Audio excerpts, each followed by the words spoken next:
The Knicks open up the season with a win. I'm here with SNY NBA insider Ian Begley. Ian, Mike Brown gets his first win as the Knicks head coach. We got a first look at this new offense as well, one that is fast-paced, a lot of ball movement, a lot of spacing. Before we get into the offense, though, Karl-Anthony Towns, big performance in this game, but he wasn't 100%. What update do you have as far as his status and his health? Yeah, he was not 100%. He says that he has a grade 2 quad strain, which is a big deal, obviously, for a player of Towns' stature, for a player of his importance. He said, he's been in pain, he's been banged up, but he wanted to be out for the fans, didn't want to disappoint the fans, and appreciated the fans and appreciated his teammates' support, and he played really well.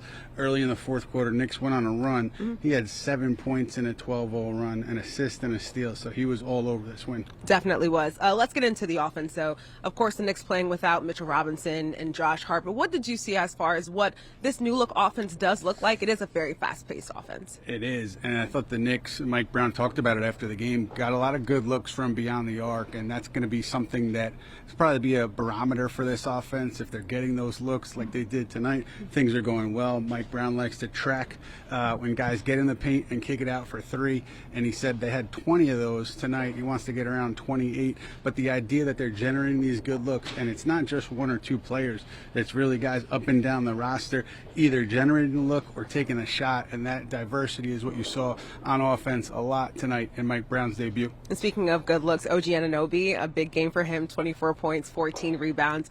Looking big picture here, they get this big win over a Cavaliers team. These two teams are expected to finish first and second in the Eastern Conference. How important was it for you to see that type of performance from OG and just for the Knicks team as a whole?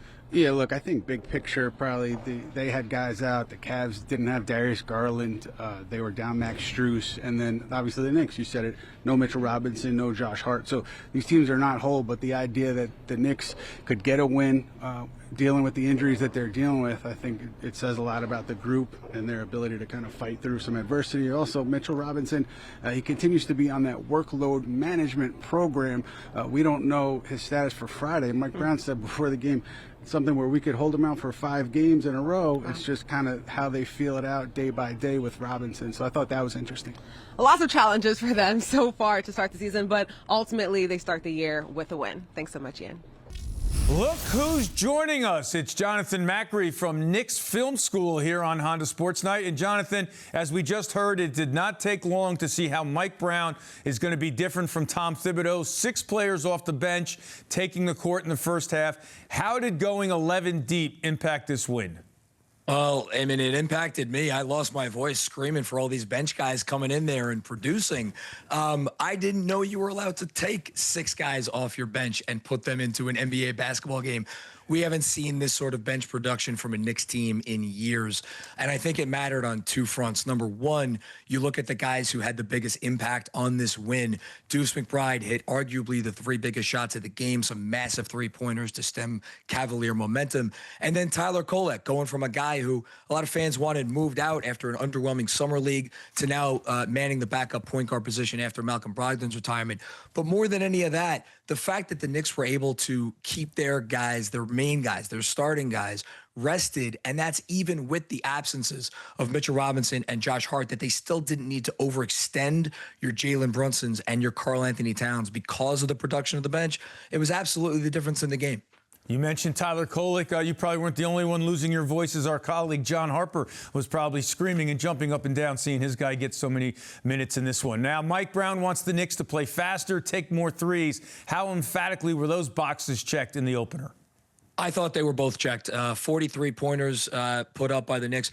And I think more than the number of threes they took, it was how they generated those threes. A lot of drive and kick actions. You've heard Mike Brown talk about how spraying the ball out for threes is the foundation of this offense. And that leads to the other point that you just brought up, which is playing faster. When you get the ball up quicker, which I thought the Knicks did a nice job of tonight with multiple different people, not just Jalen Brunson, a lot of Mikal Bridges bringing it up, OG Anunoby initiating actions.